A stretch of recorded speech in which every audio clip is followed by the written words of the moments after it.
ฮ็ดลงชบทาเลยนะชนเผาโตยนะทุกคนเฮ็ดไปตารางเฮือนเลยเฮ็ดที่ไปเรียบร้อยเอานี่ไปจำนะแม่นจำผีป้า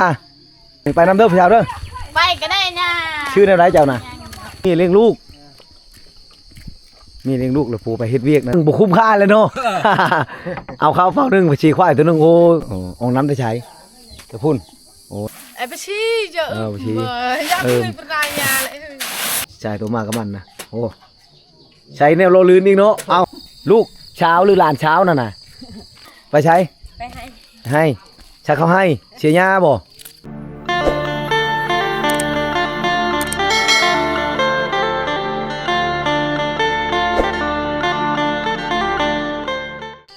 ทักทายสบายดีทุกคนสบายดีกับบรรยากาศยามเช้าวิดีโอนี้ก็พาทุกคนมาเลาะเที่ยวชมวิถีชีวิตของชาวชนบทคือเก่าทุกคนวันนี้เฮามาอยู่ที่บ้านตะลุงนี่ก็เป็นบ้านหนึ่งที่ขึ้นกับจุดชุมตากอะไรนะเมืองนองแขวงชวนาเขตซึ่งเป็นบ้านสุดท้ายของแขวงชวนาเขตเป็นบ้านสุดท้ายของเมืองนองที่มีชายแดนติดกับเมืองตะโอยแขวงชาละวันนะทุกคนเดี๋ยวเราจะพาทุกคนเบิ่งวิถีชีวิตของชาวบ้านยามเช้าๆทุกคนเห็นชาวบ้านกำลังนึ่งข้าวตักน้ำสิไปให้ไปชวนได้พากันไปเอาน้ำอยู่ใส่ผู้สาว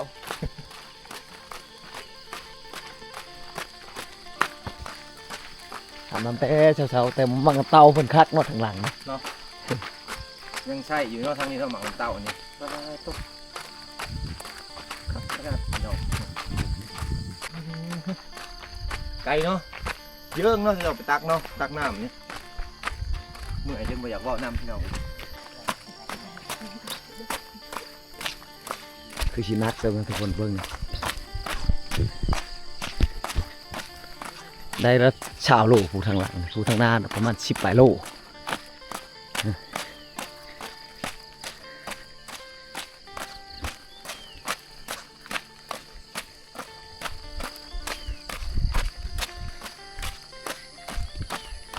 บรรยากาศยามเช้าหลังจากตักน้ำแล้วนี่ก็เจ้าจะไปให้ไปชวนได้เลยไรไปแต่เช้าตามเบิ่งนี่เบิ่งเราถือโคมไม่นำผู้ทุกคนถือโคมไม่นำนะโอ้ไปแต่เช้าเนาะโคมไม่นำไปให้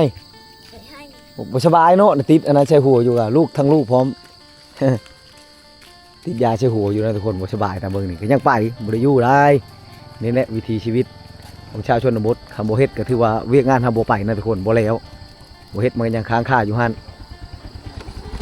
เอาต้องได้เฮ็ดไปชู้ไปแต่ละวันถึงบ่สบายเจ็บหัวอยู่เลยชำนึงชำใดพ่อไปได้ก็ยังชู้ยังไป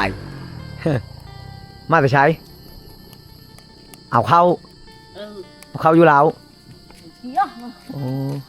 เบิ่งนี่ก็อ่องเข้าในบ้านอะไรภาษาพรูว่านะกุย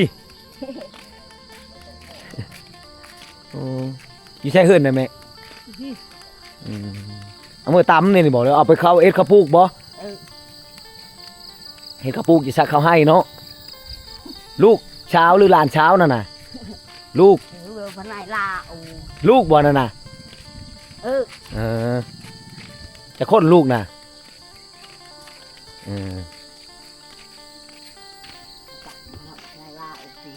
ทางนี้ก็ไปตั้งน้ำแต่เช้าเนาะ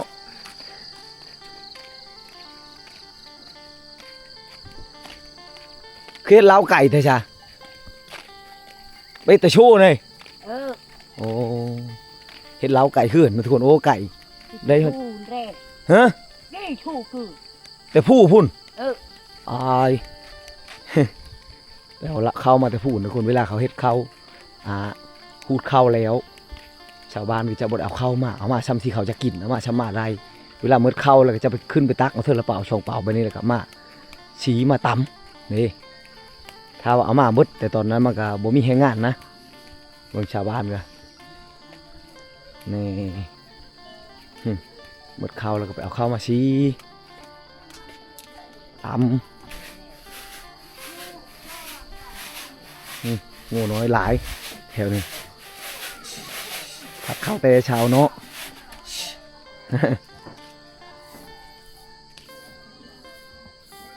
เฮ็ดอะไรนี่เขาเฮ็ดข้าวพูกบ่ อยากชี้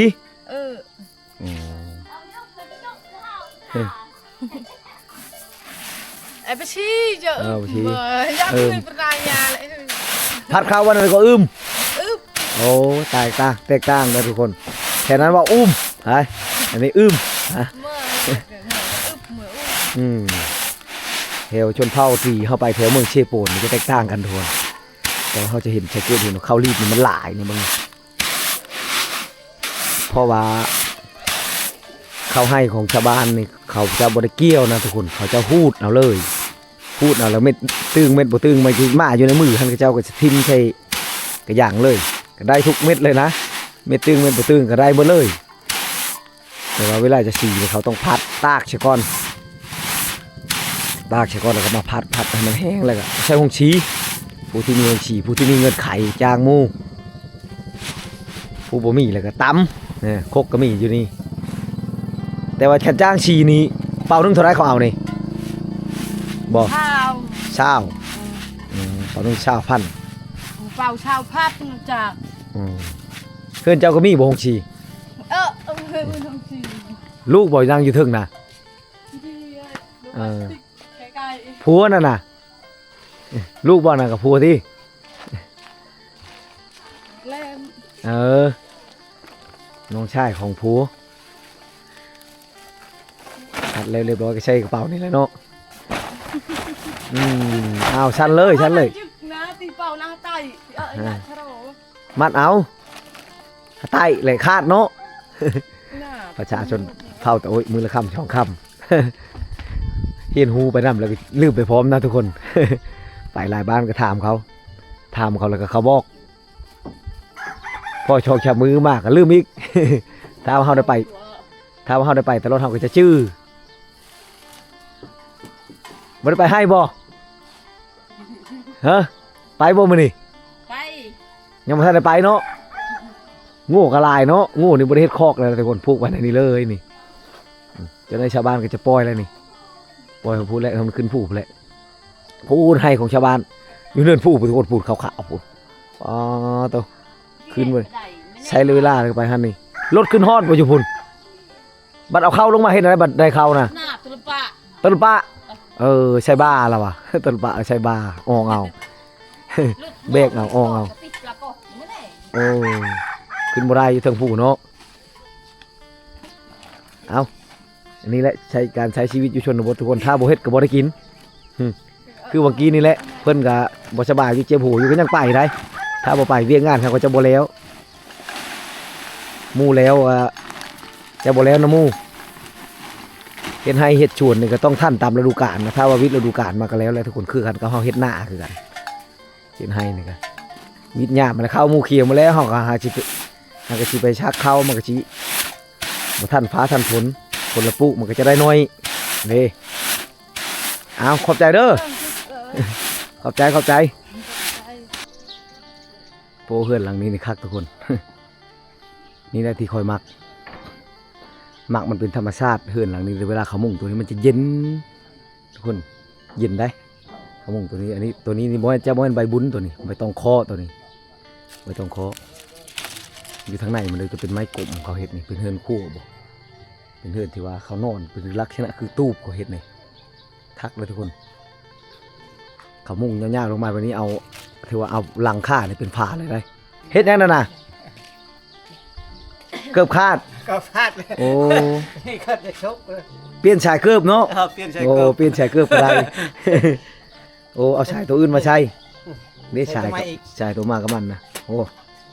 ใช้แนวโลลื่นอีกเนาะเอาใช้แนวโลลื่นเอา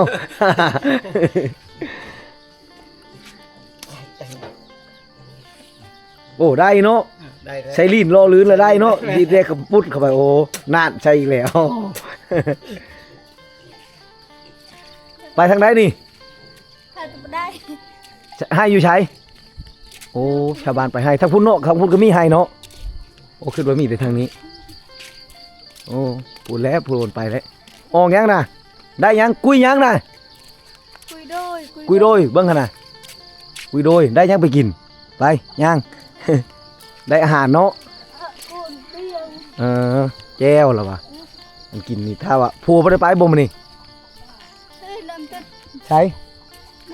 ผัวย่างตำหลังเมียย่างก้อนหึออกยังนางออกยังกุ้ยยัง เด้อ ออกน้ำออกน้ำได้ใช้กระพุ่นโอ้น้ำลิ้นใช้เหือนนะโอ้ไปตั้งน้ำช่วยนาแล้วเอาน้ำมาได้ทุกคนตามเพื่อแห้งที่เฮ็ดได้พูนหลังนั้นบ่พูนบ่หลังนั้นบ่เจ้าก็ไปตั้งน้ำบ่แม่นลูกเจ้าบ่พูนนี่นะ แม่น บ่แม่นโอ้เราอยู่เฮือนหลังนั้นเนาะเจ้าไปใช้ตั้งน้ำ เออ คักมันเตาเจ้าเนาะจังหน่วยเบิ่ง2 3 4หน่วย ใช้บอลตักน้ำน่ะอืมตักน้ำช้างบ่น้ำลิ้นโอ้ลูกสบายเนาะอาบน้ำดื่มน้ำอยู่ทันแล้วเนาะ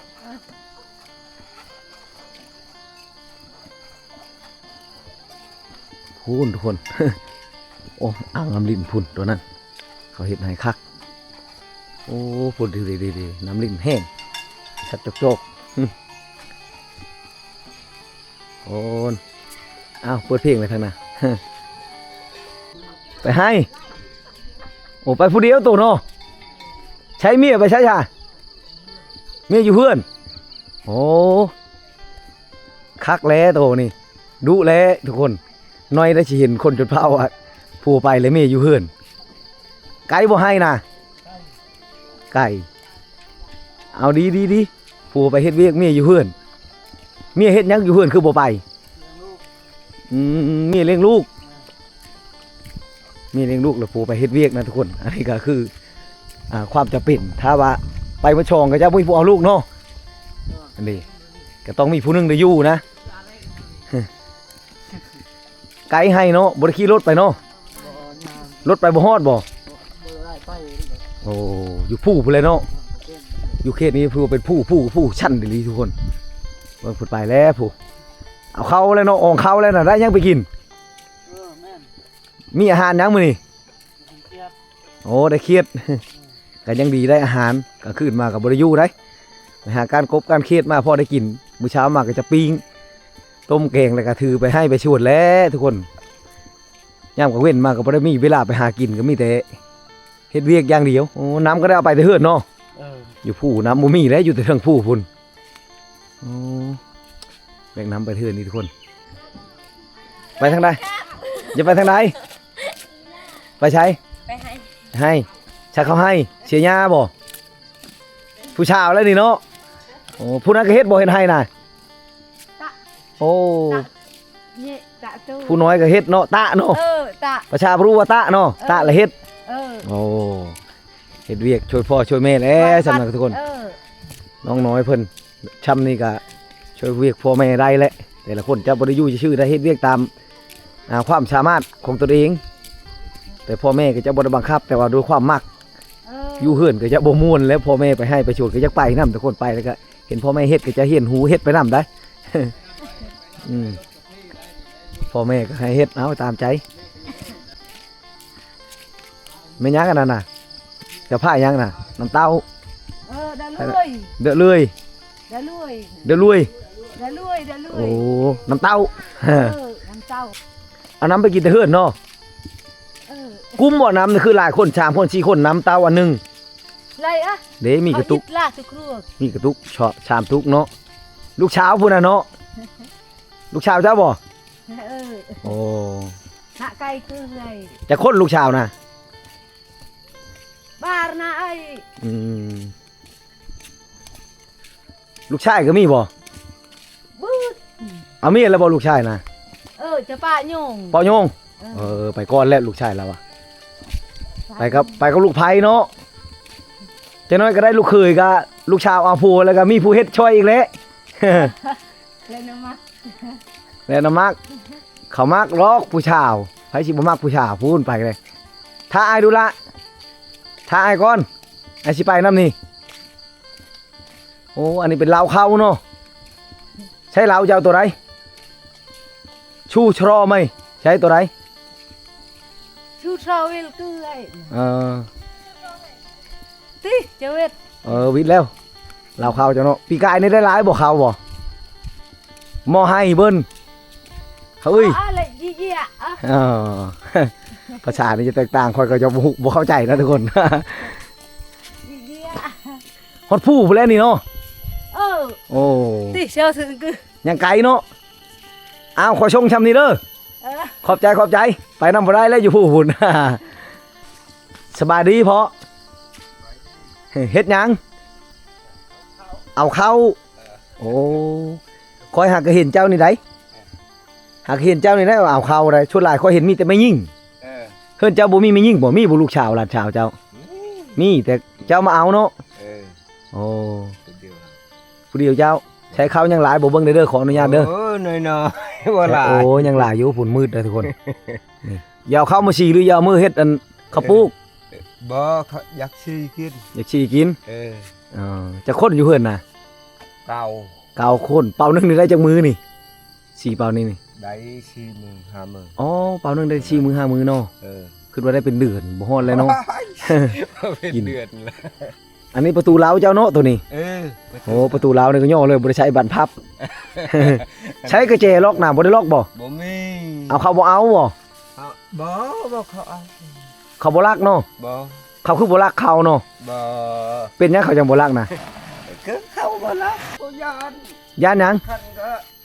เข้าหูว่าเฮาไม่ โอ้ ควาย ควายโลดเนาะ เออ คันว่ามีผู้เอานี่เสียควายโลดเนาะผิดประเภทนี้แม่นบ่ พิธีเนาะ โอ้ ได้ทุกคน เราเพิ่นก็จะบ่ใช่กระเจเพิ่นว่าถ้าว่ามีผู้กล้าอ่านก็คือว่าควายโลดเขาเป่านึงกับควายตัวนึงบ่คุ้มค่าเลยเนาะ เอาเขาเป่านึงไปชี้ควายตัวนึงโอ้ควายมันก็ชิบไปล้านพุ่นแหละ แต่ละคนกับผู้ใช้ผู้บ่ใช้กระเจก็ชั่วหลายบ่ใช้เนาะ คนลายบ่ใช่เพิ่นก็ใช่ นี่ล็อกเฮ็ดวันนั้นจะชื่อมัดวันนี้ชื่ออ๋อ ถ้าว่าเขาจะเอาเนี่ยบ่เหลือเลยทุกคนนี่เบิ่งใช้กระเป๋าไว้เลยทางในนะโอ้แต่ก็ดีมุ้ยผู้เอาเนาะ บ่ ละเมิดประเภทนี้เขาก็บ่จะต้องเนาะไผก็มีฮีตคือกันเนาะ แม่น ฮีตคือกันหมด สิอองแล้วบัดนี้เนาะ อ๋อ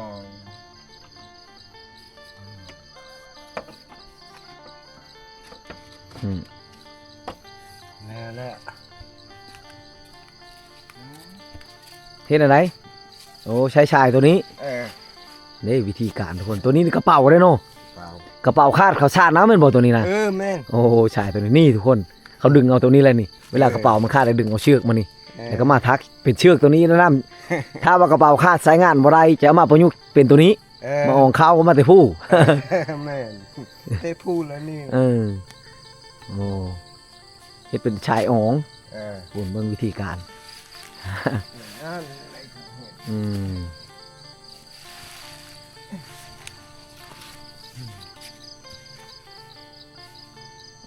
โอ้จะจองยองชะหันเนาะตังชะหันเลย ใช้สิอองได้ได้บัดนี้ อ้าวแพ้บ่ผู้เดียว แพ้บ่เคยเฮ็ดเนาะชำนี้บ่ยานเลยทุกคนถือว่าจิบเฮ็ดยึกแพ้บ่โอ้อ้าวไปโอ้ไปให้เนาะเอาไปเฮ็ดหยังนั่นน่ะเอาไปเฮ็ดหยัง ตั้งพวกเราเที่ยง ตาเพิงเฮ็ดเถียงเอามาแต่ผู้อองขึ้นผู้คือเก่า แม่น โอ้เบิ่งทุกคนเอาไปมุ่งเถียงให้เพิ่นก็เอามาแต่ผู้พุ่นแหละแต่ว่าอองขึ้นผู้อีกคือเก่าไปคนเดียวเนาะลูกบ่ได้ไปนำโอ้ลูกไปก่อนแล้วเอานี่ไปจำนะ แม่น จำผีป่า พี่ป่าบนหาทางให้ จะจำผี บนนั้นแห้งคันบ่จำบ่ได้ คอนั่นนะบ่ แม่นแหละ โอ้ คอบนอยากอยู่อยากกิน ก็ให้ชวด บ่แม่นจะแก้ผีนะยกไปคอเนาะคอบ่คอบ่ให้อยู่ให้กิน แม่นแหละคอบ่แก้บ่ได้ ถือว่าเจ้าที่แห้งบ่นะเนาะ แม่นแหละบนนะเพราะทางบนแห้งมันอยู่ เฮ็ดอะไรคือหูบ่นั่นน่ะ โอ้โหเลยไปมันเฮ็ดไปมันเฮ็ด นอนอยู่หั่นได้บ่นอนอยู่หั่นได้บ่ เป็นยัง นอนก็พันแล้วนอนตอนนั้นเนาะ พันแหละนอนก็พันเลยเห็นอยู่นั่นพันคนพันอีหยังก็จำ แทนตัวแทนแนวจะไปจับ เลยจะไปขอเนาะบัดนี้น่ะ มาขอว่าหาอยากอยู่บนนี้เด้อ อย่าเห็นให้โชดอยู่หั่น อย่าให้ชวน อันนี้ใบยังอันนี้ อ เฮาก็ฮู้คือกันนี่ ต้องมีใบ เราบ่ฮู้ภาษาลาวเนาะ ไปสลาเฮาก็ไปเฮาบ่ละบ้านี่ แล้วว่าใบผู้ ใบผู้ เออ โอ้คันอยู่คันบ่น่ะน้ำมันพอเลิศเขากินอันนี้บ่แม่นพอ เอ เลิศ อใบผู้ใบผู้นี่ใบผู้ ย่ำ เออ ตัวเขาเคี้ยวมากนะใบผู้ เออ ไปคนเดียวบ่ลูกเมียไปก่อนเลย ไปก่อนแล้วลุง แล้วบ่ชักเขาให้ ยังกำลังสิ เนาะ ชักแล้วนี่ เออขอแล้วชักเลยเนาะ ข้อเลยชัก เอาชูขอบใจเฮ็ดหยังใช้น้ำมัน มีหยังอยู่เปล่านี่บัดนี้ได้หยังนี่ นี่ โอ้ข้าวปลูก เขาปลูก เฮ็ดให้อยู่ใช้ปีนี่ อยู่ทาง ใครได้ไกลทางเนาะเอารถมาได้ใช้รถมาได้ ใช้ผู้นี้ก็ไปบ่ ไปเลย โอ้เฮ็ดบ่เวกนี่กะ เฮ็ด โอ้น้อยชำนี้ก็ได้เฮ็ดเนาะ เฮ็ดแต่บ่เฮ็ดบ่มีจะกิน บ่เฮ็ดบ่อยากกินโอ้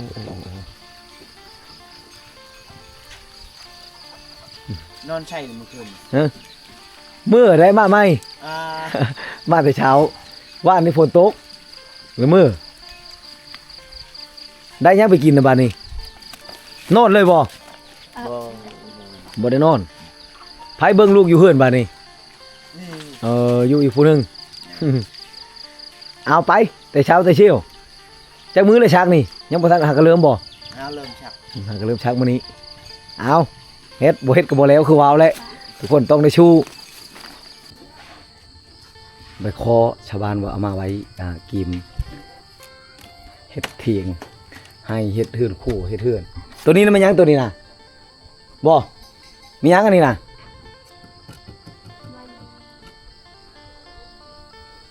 ฮีบ ฮีบเฮ็ดหยัง ไอ้เนี่ยกล้วย ลูกชุบเด้อทุกคนนี่ เขาเจ้าเอาไว้เฮ็ดลงชุบทาเลยนะชนเผาโตยนะทุกคนเห็นไปตารางเฮือนเลยเฮ็ดที่ไปเรียบร้อย ถามเราเฮ็ดที่ปัญญาละคุยแล้ว พี่ไม่ใช่คนตายนะแต่ว่าคนเฮือนยังบ่มีเคยเป็นหยังแต่เขาเจ้าเฮ็ดท่าเพื่อความสะดวกสบายเวลาเกิดอุบัติเหตุมาแล้วก็ขมั่งมาแล้วก็จับใช้เลยนะทุกคนนี่ในวิดีโอก่อนนะที่อยู่บ้านประตูอาจารย์นะเพิ่นใช้เป็นไม้ลำเดียวเจาะเอาตัวนี้แต่ว่าเป็นไม้ชี้แผ่นนี่นะไปให้โอ้น้อยๆก็ไปนี่แหละเอาผ้าเอาชาติไปนอนอยู่พุ่นบ่ นอน โอ้หมดคอหมดขวดแล้วพากันไปนอนเลยทุกคนจนแล้วให้แล้วชวนพุ่นแล้วเก่งเนาะตัวกันเนาะไปเนาะเฮ้ย เนาะ ไม่เก่งอะคือเด็ก ครอบครัวเดียวหมดบ่นี่น่ะหมูดงนี่ เออ โอ้เอาไปยังอันนี้น่ะ ไปที่ได้ หวดเข้าคาดแล้วหวดหนึ่งเข้ากันเนาะ ตัวก็ถือกระชามเนาะหมอนี่ก็แบกชาติโอ้ มันไหนมีละหน่อยว่าทุกวันนะ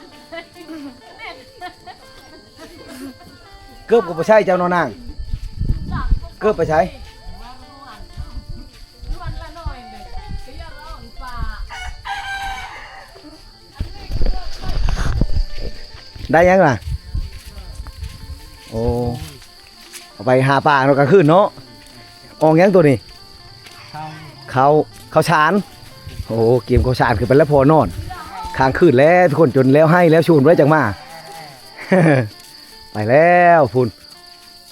อุ้มลูกอุ้มเต้าไปแล้วไปหมดครอบหมดครัว บ่ได้ไปบ่ มันจะเสียง บ่ได้ไปให้บ่มื้อนี้ ว่าพักผ่อน โอ้ โกเจ้าหน่อยไตเขียวข้างในท่ามันเกย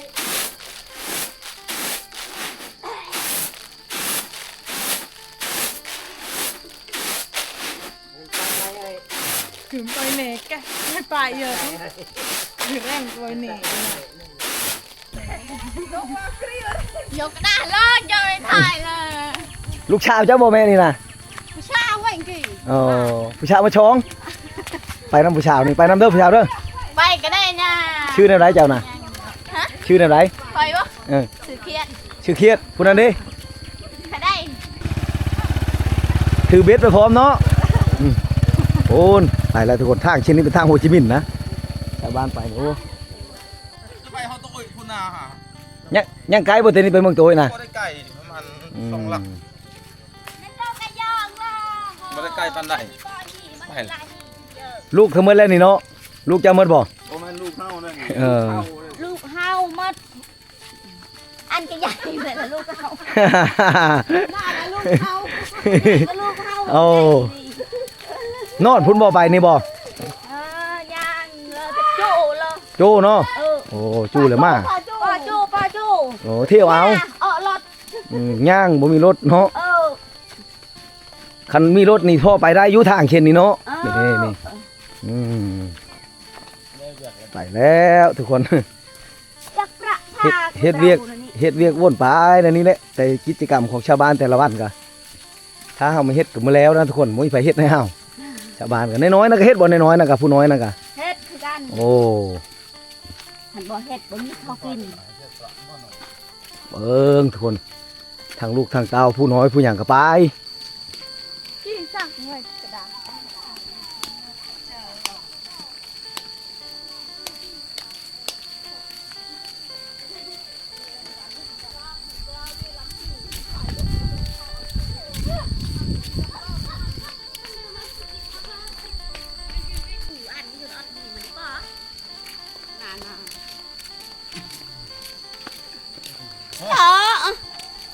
ปลาตะเข็บเลยเหรอ เอาได้แล้วชงชำนี้เด้อขอบใจเด้อโอ้ขอบใจทบินเฮาก็ว่าสิไปน้ำเขาย่างมาพอได้ประมาณกะบ่รอดทุกคนทางนี้แต่ว่ายังบ่แม่นผู้ยังไกลอยู่แต่ว่าเพิ่นฮอดหลังจากอันแต่ทางขึ้นไปหาตีนผู้บนให้เขาก็ไกลอีกโอ้ตายย่างมาพอได้มาขึ้นว่าสิอยู่ชำนึงชำใดนะให้คือของชาวบ้านนี่เมื่อยไกลโอ้อยู่เขตนี้เสียงจักจั่นเสียงนกฮ้องธรรมชาติอุดมสมบูรณ์เขตบ้านนี้อันนี้ก็เป็นหมู่บ้านหนึงที่อยู่ในชนบททุกคนป่าไม้นี่โอ้ยังหลายอากาศบริสุทธิ์ขนาดคัก